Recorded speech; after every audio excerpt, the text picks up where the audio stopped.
Didelę dalį laiko skiriamo rinkodaros procesams naudojame kūrybiškumui ir kūrybai. Nuolat ieškome būdų, kaip įdomiai papasakoti apie savo produktą, kaip išsiskirti iš aplinkos, kaip išskirtiniu būdu patraukti savo auditorijos dėmesį. Simboliška tik tai tuomet, kad tokia svarbi rinkodaros dalis turi be ne mažiausiai apibrėžtumo ir aiškumo, lyginant su bet kuriuo kitų rinkodarinių procesų. Tai pabandykime tai sutvarkyti. Nemaža dalis rinkodaros bendruomenės į kūrybiškumą žiūri kaip į retą įgimtą talentą, kurį turi vos keli išrinktieji rinkoje. Aišku, kad jie dirba kūrybinėse agentūrose ir toli gražu ne kiekvienam pavyksta prie jų prisiliesti. Aš su tuo nesutinku. Manau, kad kūrybiškumas nėra absoliučiai joks talentas. Kūrybiškumas tiesiog yra įgūdis, kurį gali išsiugdyti bet kas. Konstruktyvumo kūrybos procesams neprideda ir tai, kad apie kūrybą viešai kalbantys žmonės niekaip nepadeda to kūrybiškumo rūko sklaidyti. Aš sakyčiau, kad jie, kalbėdami nuo scenos, ne tik, kad nemažina atstumo tarp savęs ir auditorijos, kuri jų klauso, bet netgi priešingai gal mėgaujasi tą distanciją ir tuo nepasiekiamumu, kuris suvokiamas iš šalies. Rezultate kūryba neatrodo kaip kažkas, ką galima standartizuoti, paversti į prognozuojamą procesą, kurį galėtumėte kartoti bet kurią dieną. Kaip ten bebūtų, į antradienio popietę juk neįsiplanuosi poros valandų įkvėpimo, kad sugalvoti kažką tai kūrybiško. Tai manau, kad šitas požiūris labai patogus yra agentūriniam pasauliui, kuriame aš pats esu praleidęs daugiau nei 20 metų. Tik nedidelė dalis viso verslo Lietuvoje turi agentūrinį užnugarį, gali sau leisti dirbti su kūrybinėm ar turinio agentūram, kuriuose žmonės yra perpratę ir perkandę kūrybinius procesus, kūrybinės metodikas ir gali prognozuojamų procesų, prognozuojamą kokybę pasiūlyti kūrybinių sprendimų bet kokio lygio kampanijai. Bet realybė juk yra kitokia, ar ne? Didžioji dalis verslo nėra stambus verslas su milijoniniu metiniu reklaminiu biudžetu. Didžioji dalis verslo Lietuvoje, kaip ir visur pasaulyje, yra smulkus ir vidutinis verslas, kur rinkodaros sprendimus priima tas pats žmogus, kuris greičiausiai ir yra įkūręs patį verslą, kuris be rinkodaros procesų dar turi pasirūpinti finansais, personalu, pardavimais ir absoliučiai visais kitais dalykais, kuriuos reikia daryti. Tai šis kūrybinis rūkas niekaip nepadeda smulkiam ir vidutiniam verslui, kad ateina laikas kažką kūrybiško pasakyti apie savo produktą. Tai pabandykime tai sutvarkyti. Pakalbėkime apie dvi kryptis, du procesus, kuriuos gali pritaikyti bet kuris už rinkodaros sprendimus atsakingas žmogus, nepriklausomai nuo to, kokią patirtį su kūrybiniais procesais jis turėjo iki šiandienos. Tai pirma kryptis yra informacinė, kai prieš kalbant apie kūrybinius sprendimus, kūrybinės koncepcijas, galime ieškoti, ką informacinė prasme įdomaus ir netikėto galėtume pasakyti savo tiksliniai auditorijai, kalbėdami savo produkto, prekės ženklo vardu. Tai puikus būdas išsiskirti iš aplinkos yra nustoti daryti tai, ką daro visi. O ką daro visi? Visi kalba apie save ir savo produktą. Štai kokį produktą mes turime, štai kokias savybės jisai turi, štai naudos, kurias jūs gausite iš mūsų produkto. Štai yra beje naujausia mūsų produkto versija su štai šiuo dar niekur negirdėtų naujų funkcionalumu. Aš visuomet laikiausi nuomonės, kad tas produktas absoliučiai niekam nėra įdomus. Ne dėl to, kad produktas būtų blogas, bet todėl, kad žmonės, kuriems tas produktas skirtas, galvoja apie save, o ne apie produktą. Paklauskit savęs, kada paskutinį kartą ryte atsibudot, galvodami apie konkretų produktą ir savybės, kurias tas produktas turi. Normalu, kad kiekvienas iš mūsų galvojame apie save, apie savo gyvenimą, apie savo problemas, apie savo tikslus, apie savo norus, apie savo svajones. Tai turint visą tai omeny, pritaikius labai paprastus procesus galime gauti visiškai nestandartinių rezultatų.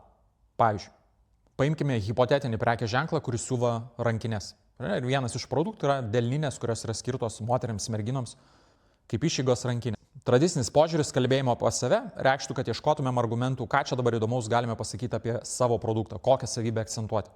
Galbūt yra rankų darbas, galbūt yra natūrali oda, galbūt yra funkcionalus ten kažkoks kišenėlių viduje išplanavimas, galbūt jinai turi dirželį, dėl kurio labai patogiai guli delne, galbūt jinai yra labai patogiai pragalvota ir joje telpa ne tik telefonas, ten ir lūpdažys, bet ir dar kažkokie esminiai išeigos dalykai.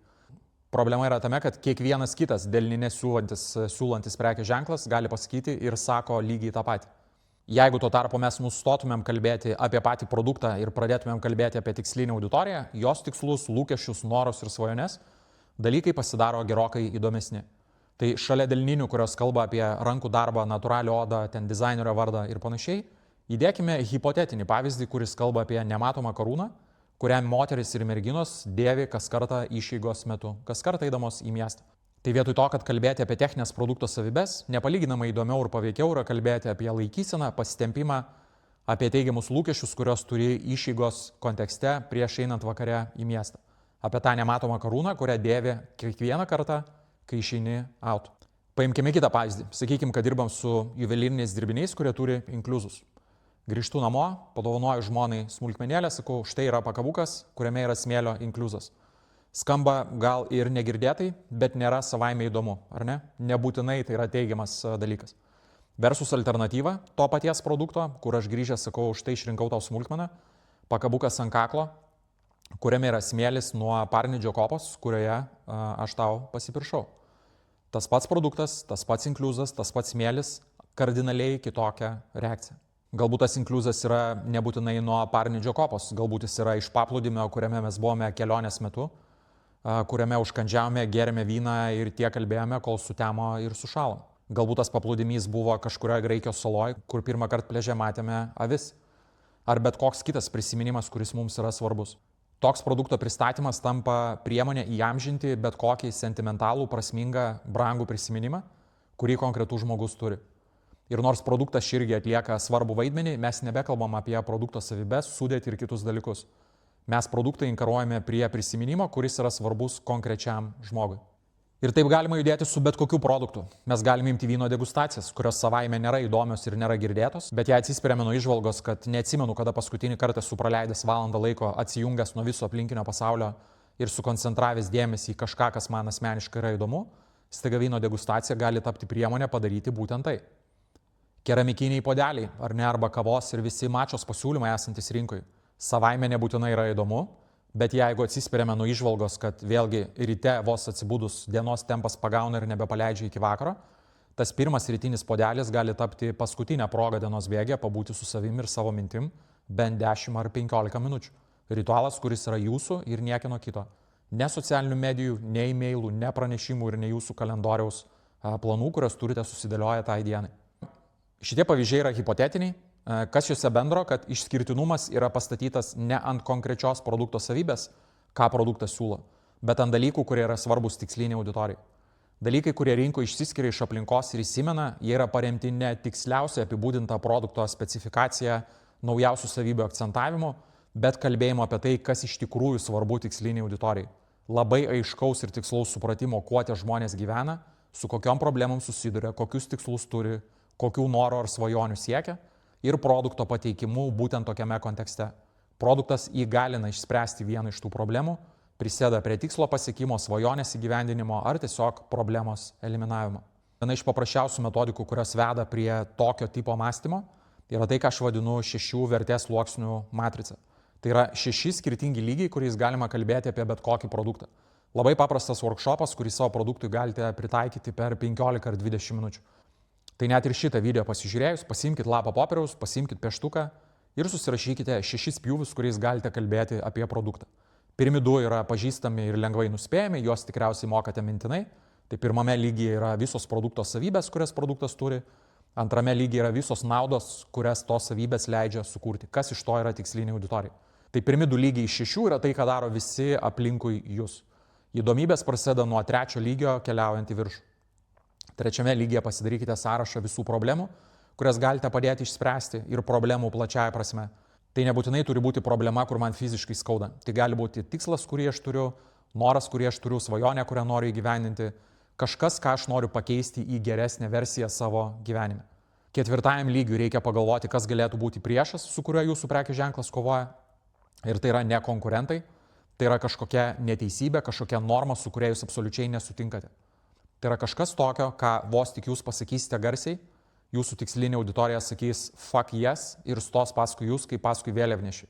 Jeigu priešas, prieš kurį jūs kovojate, kažkoks pokytis, kurį jūs norite padaryti gyvenime, rezonuoja su jūsų tikslinė auditorija, jūs nustojate komunikuoti su tikslinė auditorija ir pradedate kurti tai, kas yra vadinama gentimi. 5 ir 6 lygiai yra stipriausiai nukreipti į jūsų tikslinę auditoriją, tai 5 lygiai yra visas sąrašas dalykų, kaip jūsų auditorijos gyvenimas pagerėja, kas pakeičia problemas, trinti nepatogumus, kuriuos jie turėjo iki susiduriant su jūsų produktu.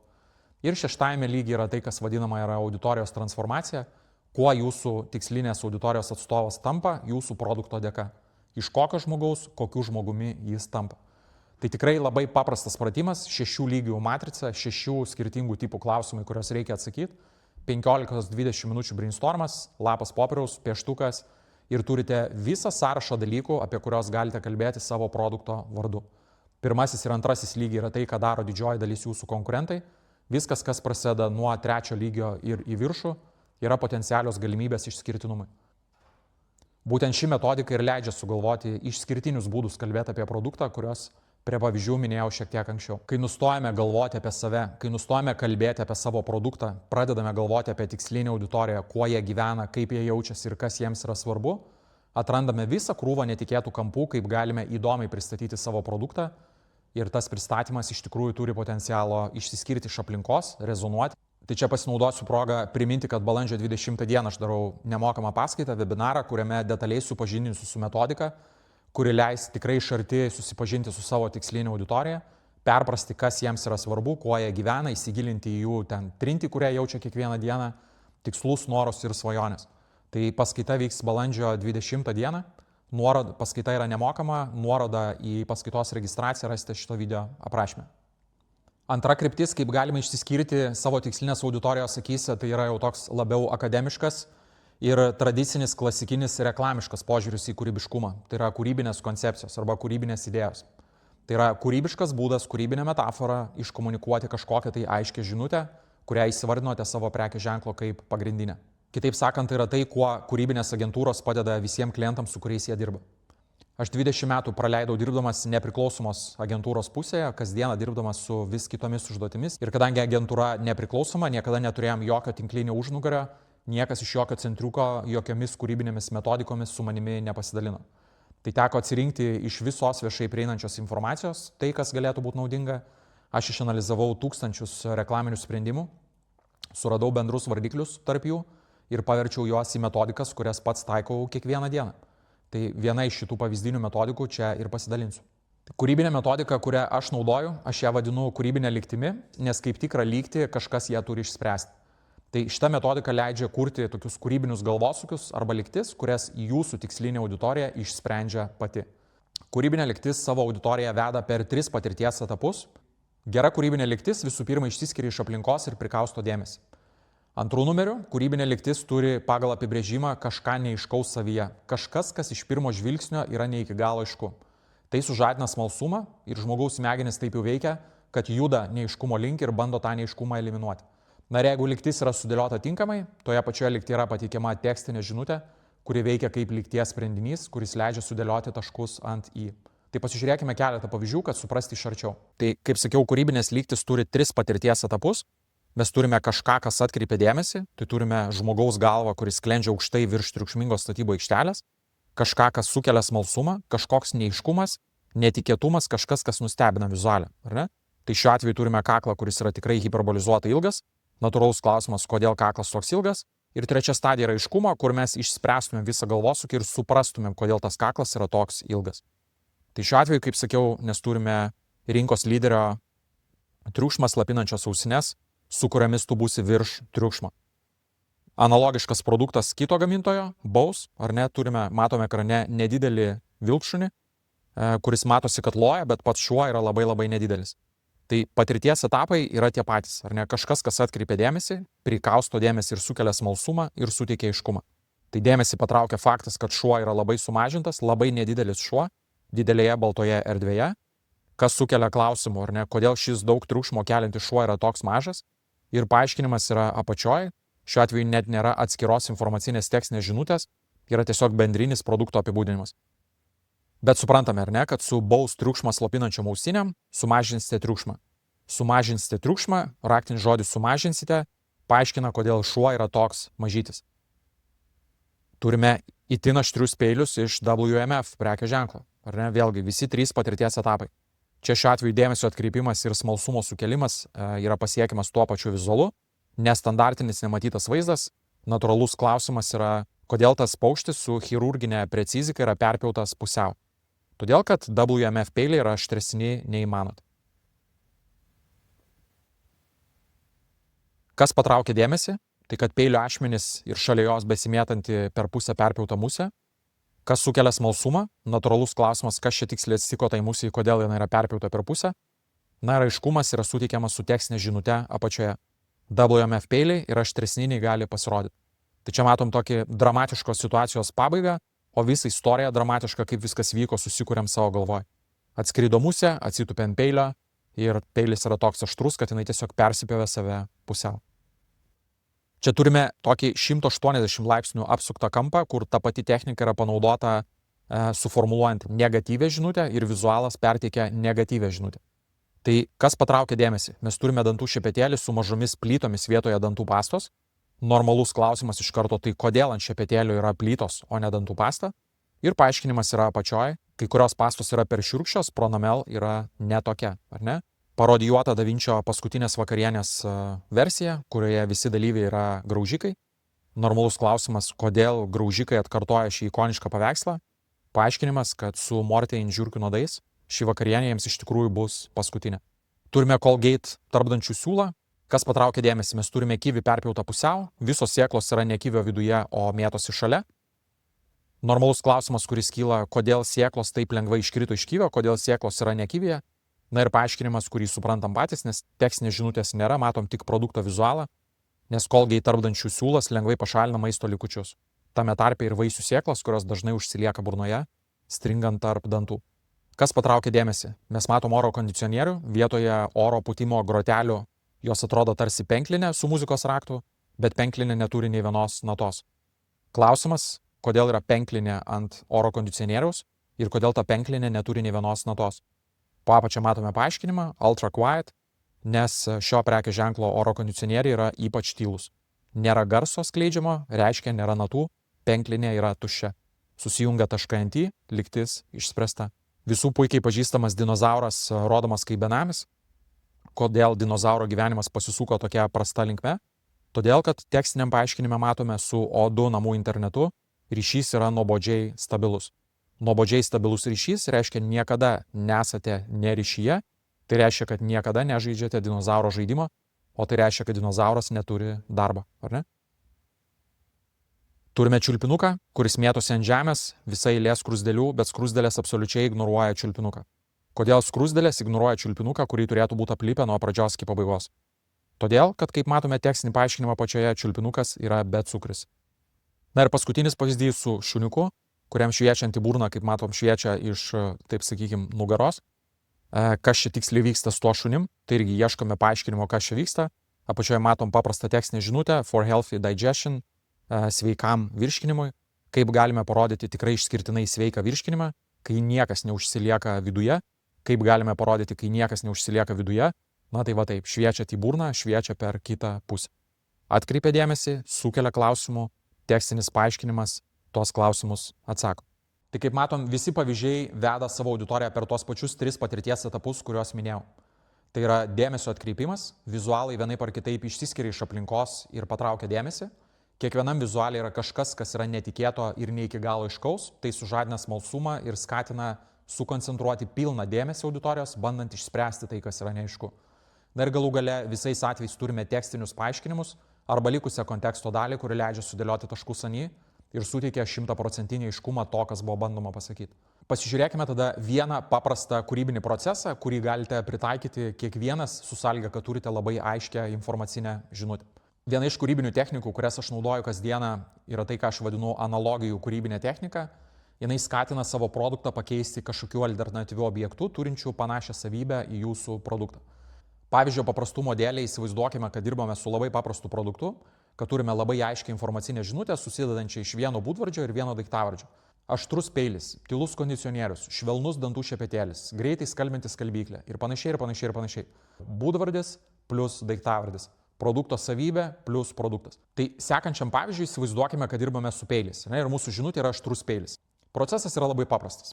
Pirmas žingsnis. Apibūdiname tipinę produkto naudojimo situaciją, kurioje produktas yra naudojamas pagal paskirtį. Tai sakykime, kad peiliai, kuriuos mes pardavinėjame, yra virtuviniai. Tipinė virtuvinio peilio naudojimo situacija yra, kad žmogus virtuvėje ant pjaustymo lentelės pjausto peiliu, sakykime, daržoves. Antrame žingsnėje susikoncentruojame į turimą žinutę, į būdvardį esantį žinutę, tai yra aštrus, ir judame brainstormo link. Klausimas kūrybiniam procesui, kurį turime atsakyti, kas šauna į galvą, kai išgirstame žodį aštrus. Aštrus ne maisto prasme, aštrus pjovimo prasme, ar ne? Ką dar žinote aštraus, su kuo galėtumėte susižeisti? Galbūt galvojate apie tokius dalykus kaip chirurginis skalpelis, skutimosi peiliukas, stiklo šukė, lapas popieriaus, ten ryklio dantis, pjūklas, kardas aštrus ir taip toliau, ir taip toliau. Bet koks kitas objektas, kurį mes galėtumėm apibūdinti kaip aštrų. Tokiam brainstormui galite skirti keletą minučių, nesudėtingai surašysite 5, 10 ar 14 skirtingų dalykų, kurie yra suprantami kaip aštrus. Sekančiam žingsnėje peržiūrite visą sąrašą, kurį sudarėte, pasirenkate vieną sugalvotą objektą, kuris atrodo labiausiai netikėtas, grįžtate prie tipinės produkto naudojimo scenos, eliminuojate produktą iš tos scenos ir pakeičiate jį pasirinktų pakaitalų. Tai jeigu mes turėjome žmogų, kuris peiliu virtuvėje pjaustė daržovės ant pjaustimo lentelės, sakykime, kad mes pakaitalų pasirinkome chirurginį skalpelį, mes paimame tam žmogui peilį iš rankos ir vietoj peilio į ranką atgal įdedame chirurginį skalpelį. Galutiniam rezultate turime žmogų virtuvėje, kuris pjausto daržovės chirurginiu skalpeliu. Šioje stadijoje jau esame įgyvendinę 2 iš 3 kūrybinės lygties tikslų. Tai pirma, turime situaciją, kuri išsiskiria iš aplinkos ir patraukia dėmesį. Ir turime kažką, kas sukelia neaiškumą ir skatina sukoncentruoti dėmesį įsižiūrinti į vizualą. Tai šiuo atveju abu šios tikslus padeda pasiekti faktas, kad daržovės pjaustančio žmogaus rankoje yra ne peilis, o skalpelis. Tai nėra kasdien matoma situacija, kažkas šitoje situacijoje yra neaišku, normalu būtų, jeigu žiūrint į tokį vizualą kiltų klausimas, kodėl šis žmogus daržovės pjausto skalpeliu. Čia pereiname prie trečio kūrybinės lygties tikslo ir viskas, ką belieka padaryti su šiuo kūrybiniu sprendimu, yra ekrano apačioje įdėti tekstinę žinutę, kuri sako ypatingai aštrus peiliai. Įdėti prekės ženklą ir kadangi vizuale nebėra pačio produkto nuotraukos, šalia tekstinio paaiškinimo pridėti nedidelę produkto nuotrauką. Viskas. Turite kūrybinę lygtį, kuri išsiskiriančių būdų, kūrybinės lygties formatu iškomunikuoja žinutę aštrus peilis arba aštrus peiliai. Nesvarbu, koks yra produktas ir kokią konkrečią produkto savybę pasirinkot. Tai gali būti dantų šepetėlis, kurį minėjau, kuris yra švelnus. Apibūdinam tipinę situaciją, kur dantų šepetėlis naudojamas pagal paskirtį ir einame brainstorminti dalykų, kas dar šauna į galvą, kai išgirstate žodį švelnus, ar ne? Kažkam tai yra debesis, kažkam yra vatos kamuoliukas, kažkam yra triušis, kažkam yra bet koks kitas objektas, kuris normaliai yra suvokiamas kaip švelnus. Pasirenkate vieną, kuris yra labiausiai netikėtas, grįžtate prie dantų valymosi scenos ir šepetėlio šerelius keičiate kitu švelniu objektu, kurį patys sugalvojate. Kadangi toks sprendimas sukels lygiai tos pačius klausimus, kodėl žmogus valosi dantis, sakykime, vatos kamuoliuku ant dantų šepetėlio galo, ar ne? Belieka įdėti tekstinį paaiškinimą, kuris leistų sujungti taškus ant i. Vandeniu atsparus dėklas nešiojamam kompiuteriui, ar ne? Ilgesnė žinutė, bet vis tiek turime vieną savybę ir vieną produktą, ar ne? Kas dar šauna į galvą kaip vandeniui atsparu? Ir priklausomai vėlgi nuo jūsų patirties, galbūt jūs galvojate apie skėtį, galbūt apie lietpaltį, galbūt apie hidro kostiumą, stoginę, kuri neleidžia užlyti ar bet kokius kitus dalykus. Pasirenkame labiausiai netikėtą objektą, pavyzdžiui, hidro kostiumą, kaip pavyzdys, užtempiame ant nešiojamo kompiuterio hidro kostiumą ir belieka šitą situaciją paaiškinti, kas čia tiksliai vyksta. Greitai skalbianti skalbyklė. Surašote viską, kas topteli į galvą, kai išgirstate žodį greitis, greita, labai greita, ypač greita. Aš kadangi domiuosi automobiliais, tai man iškart į galvą šauna lenktynių vaizdai. Galime grįžti prie apibūdintos situacijos, kur skalbyklę matome namų aplinkoje, dekoruoti ją lenktyniniais lipdukais kaip lenktyninį automobilį, apkarstyti spoileriais ir jau turime vizualą, kuris 100% kelia klausimų ir reikalauja papildomo paaiškinimo. Tai kodėl šita skalbyklė yra su spoileriais ir lenktyniniais lipdukais? Todėl, kad tai yra ypač greitai skalbianti skalbyklė arba ypač greita skalbyklė. Nors pavyzdžiai, kuriuos perėjome, yra tokie pakankamai buitiniai, bet tie patys principai tinka ir bet kokiems produktams ar paslaugoms. Mes turime turėti vieną produkto savybę ir patį produktą. Būdvardis plus daiktavardis. Ir tai yra tik viena iš 5 technikų, kurias aš esu įtraukęs į kursą, kurį pradedu dėstyti jau balandžio 28 dieną. Be kūrybinių procesų kurso metu mokysimės ir kitų 7 metodikų, vedančių prie absoliutaus pilno strateginio aiškumo, ką daryti su savo prekės ženklu, kaip eliminuoti subjektyvumą ir kaip išsiskirti komunikacijos prasme iš visos aplinkos. Nuorodos į nemokamą paskaitą balandžio 20 dienai ir daugiau informacijos apie kursą yra pateikiamas šio video aprašyme. Šiandien tiek ir pasimatysime jau netrukus.